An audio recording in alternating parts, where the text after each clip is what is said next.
తక్కువ మంది ఉన్నారు కనుక ఈ ప్రమాదం జరగలేదు. ప్రాసెస్లో ఎలాంటి ల్యాబ్స్ లేదు, డీవియేషన్ లేదు. ఇది పాట్ నుంచి అది కక్కింది. ఎందుకు కక్కిందంటే తెలియదు. ఇన్ఫ్యాక్ట్ ఎక్కువ మంది దాని కింద ఉంటే చనిపోయే పరిస్థితి, ప్రమాదం ఉండేది. సో ఇది ప్రాసెస్ లోపల ఎక్కడ జరగలేదు. నంబర్ 2, లోపల కార్మికులు కూడా కలిసారు. వాళ్ళు కూడా నేను సమాధానం చెప్పాను. ఏమన్నానంటే ఇతర ఫ్యాక్టరీలు, ఎందుకంటే ఇదే టెక్నాలజీ, దీనికన్నా వెనకబడిన టెక్నాలజీలు ఉన్న ఫ్యాక్టరీలు ఉన్నాయి. అదే టైంలో వచ్చినాయి 4-5 స్టీల్ ఫ్యాక్టరీలు భారతదేశానికి.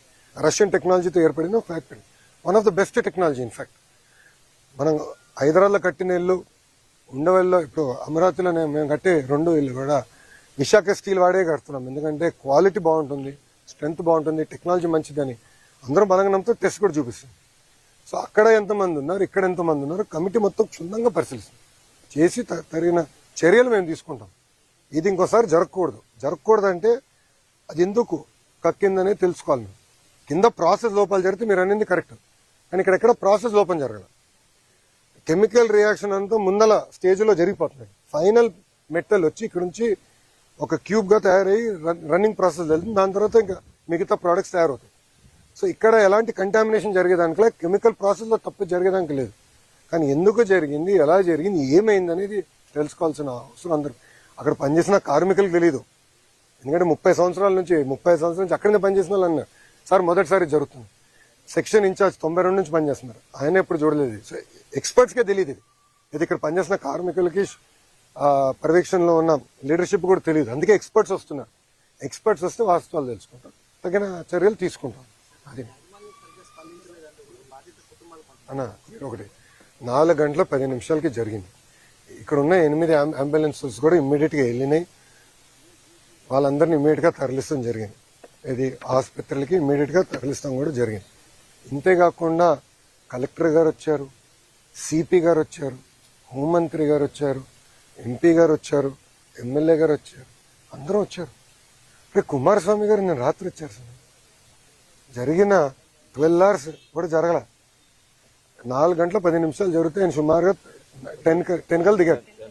6 గంటల్లో కుమారస్వామి గారు స్వయంగా వచ్చారు. నేను నిన్న సాయంత్రం వచ్చాను రష్యా నుంచి. ఈరోజు ఉప ముఖ్యమంత్రి గారు వచ్చారు. ఎందుకంటే ఇక్కడ ఒకటండి, ఎక్స్గ్రేషియా ఇచ్చేదానికో ప్రకటించడానికి కేవలం అదొకటే కాదు మా బాధ్యత. కుటుంబాలను ఆదుకోవాలి, కార్మికులతో అండగా నిలబడాలి, ఏం జరిగిందో మేము తెలుసుకోవాలి, రాబోయే రోజుల్లో ఎలా ప్లాంట్ని ముందలు తీసుకెళ్ళాలి, ఇలాంటిది మళ్ళీ జరగకుండా చూసుకునే బాధ్యత మా అందరిపైన ఉంటుంది. సో దానికే మేము అందరూ వచ్చింది. అదే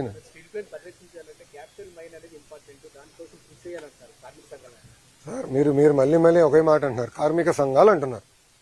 ఒక విషయం చెప్తున్నా, విశాఖ ఉక్కుని కాపాడుకుంది మేము. గతంలో ఎప్పుడన్నా క్యాప్టివ్ మైన్ ఉందా? విశాఖ ఉక్కుకి క్యాప్టివ్ మైన్ ఎప్పుడన్నా ఉందా? ఈ రోజు కూడా ఇక్కడికి వస్తున్న ఉక్కు ఫ్యాక్టరీలు అన్నిటి కూడా స్లర్రీ పైప్ లైన్ ద్వారా రా మెటీరియల్ ఎన్ఎండిసి టైప్తో వస్తున్నాయి. మార్కెట్ ప్రైస్, ఇది ప్రైవేట్ సెక్టర్ కానీ ఎవరికైనా కానీ మార్కెట్ ప్రైస్. ఈరోజు మేము కారులో వస్తుంటే ఒక ప్రతిపాదన వచ్చింది, స్లరీ పైప్ లైన్ నుంచి విశాఖ ఉక్కు కూడా ఇవ్వాలి. కానీ దాని గురించి ఏనాడు ఏ కార్మిక సంఘ నాయకుడు మాట్లాడరే. కార్మికులు మాట్లాడుతున్నారు.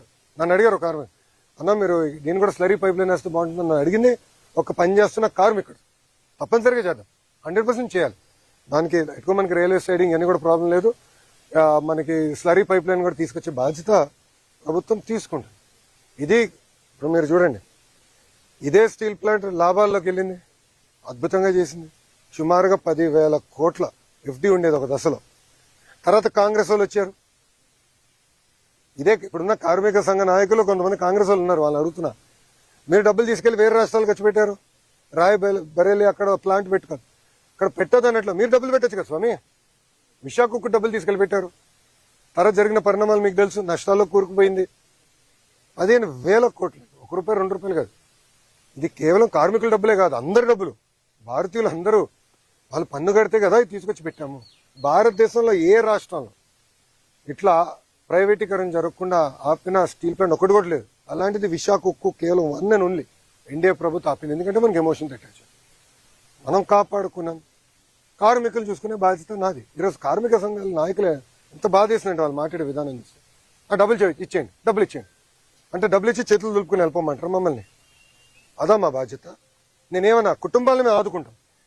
ఎస్, ఎక్స్గ్రేషియా ఇస్తామని చెప్పాం అంటే ఎలాంటి డౌట్ లేదు. ఒక ఆయన ఏమన్నాడంటే విచిత్రం, ఒక కార్మిక నాయకుడు ఏమన్నాడంటే అసలు మీరు ప్యాకేజ్ ఇవ్వకుండా ఉంటే ప్లాంట్ తెరిసేది కాదు కదా, ప్లాంట్ తెరుచుకుని ఉంటే మంచి చనిపోయాడు కాదు కదా. మాట్లాడే విధానం అండి ఇది. మీడియా మిత్రులు, ప్రజలు కూడా ఆలోచించండి దయచేసి. ఏంటిది ఇప్పుడు నేను వెళ్ళింది ఏంటి? వాళ్ళు అడిగిన ప్యాకేజ్ కన్నా రెగ్యులర్ ఎంప్లాయీస్కి ఇంకెక్కువ వస్తుంది. దాన్ని కుడించమంటారు లేదు. మేము ఇంకోటి అవుట్సోర్సింగ్ కాంట్రాక్ట్ ఆర్ పర్మనెంట్ అయినా కూడా ఇద్దరికి ఉద్యోగాలకు ఇస్తాను, పర్మనెంట్ ఉద్యోగం ఇస్తాను. భారతదేశంలో ఎక్కడ జరగలే. పెద్ద మనసుతో కుమారస్వామి గారు సెక్రటరీ గారితో పోరాడి తీసుకొచ్చిన నా ఒక నిమిషం నేను ఇవ్వాల్సిన అవసరం కూడా ఆయన పోరాడి తెచ్చిన. అది ఎన్డీఏకున్న చిత్తశుద్ధన. సో మేము ఇక్కడ కేవలం ఏదో డబ్బులు ఇచ్చేసి చేతులు దుప్పుకుని వెళ్ళాక రాలేదు. మా కుటుంబాన్ని అండగా ఉంటాం. మొత్తం అంత్యక్రియలు అయిన తర్వాత, పెద్ద కర్మైన తర్వాత కుటుంబాలు మేము కలుస్తాం. వాళ్ళ పిల్లల్ని చూసుకోవాల్సిన బాధ్యత కూడా మా పైన ఉంది. We understand that commitment. ఇప్పుడు ఎల్జీ పాలిమర్ ఇష్యూ తీసుకుందాం. ఎల్జీ అనే సంస్థ డబ్బులు పెట్టాల్సింది ట్రస్ట్లో. ఎన్డీఏ ప్రభుత్వం వచ్చే వరకు అది జరగలేదు. ఇప్పుడు ఎవరైతే మాట్లాడుతున్నారో వాళ్ళందరినీ ప్రశ్నిస్తున్నా. ఎల్జీ మేము ఎన్డీఏ ప్రభుత్వం వచ్చినంత వరకు ట్రస్ట్లో పెట్టాల్సిన డబ్బులు వాళ్ళు పెట్టలా. మేమొచ్చి గన్నబాబు గారు, పల్లా గారు, ఎంపీ గారు, మేము పర్సనల్గా తీసుకుని నేను 2-3 సార్లు కలిసి వాళ్ళు కలిసి ట్రస్ట్ ఇప్పుడు తెప్పించాం. మిగతా కుటుంబాలన్నిటి కూడా రావాల్సిన నష్టపరిహారం మేము అధికారంలోకి వచ్చితే తెప్పించాం. అక్కడ పర్మనెంట్గా ఒక ఆసుపత్రి కూడా తెరవాలి. దానికి కూడా నిధులు ఉన్నాయి, 50 crores ఉంది. ట్రస్టీస్ ఒక టైం తీసుకుంటే నేను ఎంపీ గారు కూడా చెప్పాను, మీరు కూడా మాట్లాడండి, హెచ్ఎం గారు కూడా మాట్లాడతారు, అవసరం నేను కూడా ఇన్వాల్వ్ అవుతాను. తప్పనిసరిగా హాస్పిటల్ కూడా తీస్తాను. సో కేవలం ఏదో డబ్బులు ఇచ్చేయండి ఇచ్చారు, తర్వాత ఏం మర్చిపోయారు. అలాంటి బ్యాచ్ కాదు. జీవితాంతం గుర్తుపెట్టుకుంది. ఎందుకంటే వాళ్ళందరూ ఆంధ్రులు, తెలుగోలు. మనం కాకపోతే ఎవరు కాపాడతారండి వాళ్ళని? ఆ బాధ్యత ఇక్కడ ఉన్న మా అందరి పైన ఉంది, కేంద్రంలో ఉన్న ఎన్డీఏ పైన ఉంది. అందుకే 6 గంటల్లో కుమారస్వామి గారు వచ్చారండి. అది మాకున్న చిత్తం. ఇప్పుడు కార్మిక సంఘాలు కొన్ని రాజకీయ పార్టీలు వచ్చింది, వాళ్ళ నాయకులు ఎవరు నచ్చినారా? Straight question అడుగుతున్నానండి. వాళ్ళ నాయకులు ఒక్కరన్నా వచ్చారా పరామర్శించడానికి? కనీసం మాట్లాడారు ఎవరితో? వాళ్ళు మాట్లాడరు. అక్కడ కుటుంబాలతో నేను మాట్లాడుతుంటే మీరు ప్రాక్టీస్ చేయండి. కుటుంబాలతో నేను మాట్లాడుతున్నాను. నేను చెప్పాల్సిన అంటే కుటుంబాలకు చెప్తా. నేను కుటుంబాలకు చెప్పా. వాళ్ళు ఎవరు అనేవాడు? వాళ్ళు మళ్ళీ కలుస్తాను కూడా నేను చెప్పా. అది మాకు ఇప్పుడు లోపల కూడా కార్మికులు ఒక ఆయన దూరం నుంచి అరుస్తున్నాడు. నేను ఎందుకు అరుస్తున్నా? దగ్గర రా, ఇంపట్లేదు స్వామి దగ్గర అని తీసుకుని మేము మాట్లాడాం. మా పోలీస్ సోదరు కంగారు పడితే చెప్పిన, ఎందుకు మీకు కంగారు, పక్కరండి, అందరిని కలిసి వెళ్తామని చెప్పి కలిసిన. సో ఆ చిత్తశుద్ధి ఎన్డీఏ ప్రభుత్వానికి ఉంది. కుటుంబాలను ఆదుకునే బాధ్యత మేము తీసుకుంటాం. మళ్ళీ విశాఖ ఉక్కుకి పూర్వ వైభవం తీసుకొచ్చే బాధ్యత కూడా మా పైన ఉంది, మేము చేస్తాం. ఓకేనా అమ్మా?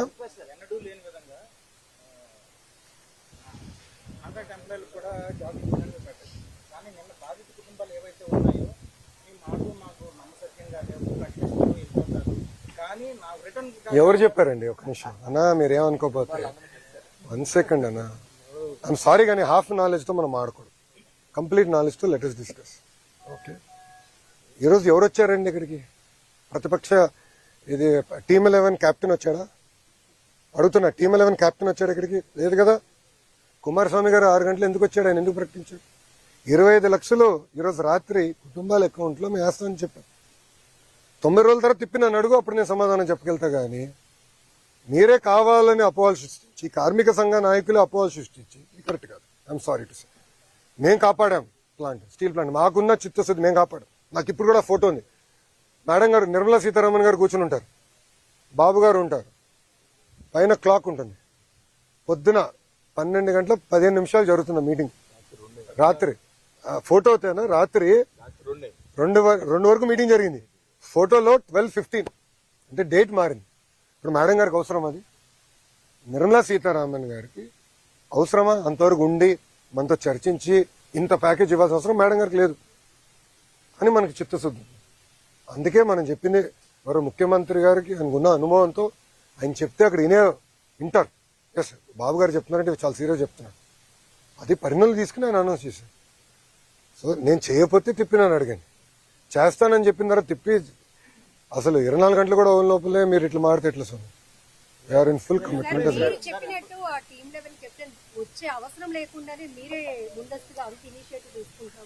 అమ్మా, ఇక్కడనే కాదు, ఇది ఎండ్ ఆఫ్ ది డే మన రాష్ట్రం, మనకున్న సమస్యలన్నీ మనమే పరిష్కరించుకోవాలి.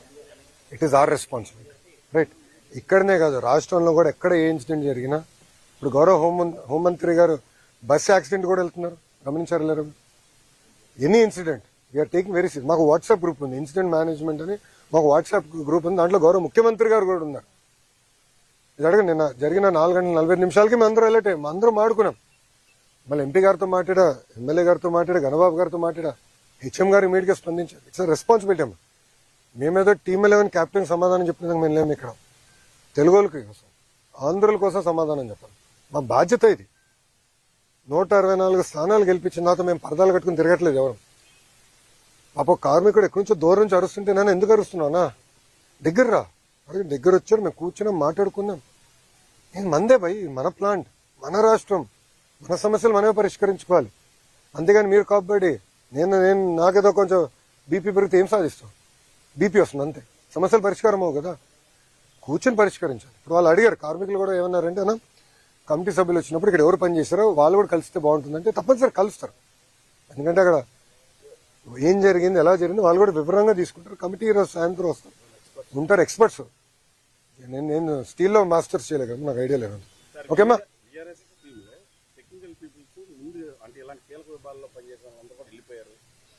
అది నివేదిక ఇవ్వనండి అన్న, వీళ్ళు గోత్రండి. అంటే అన్ని ఊహాగానాలు. మీరు చెప్పింది ఏంటంటే కార్మిక సంఘ నాయకులు అంటున్నారు.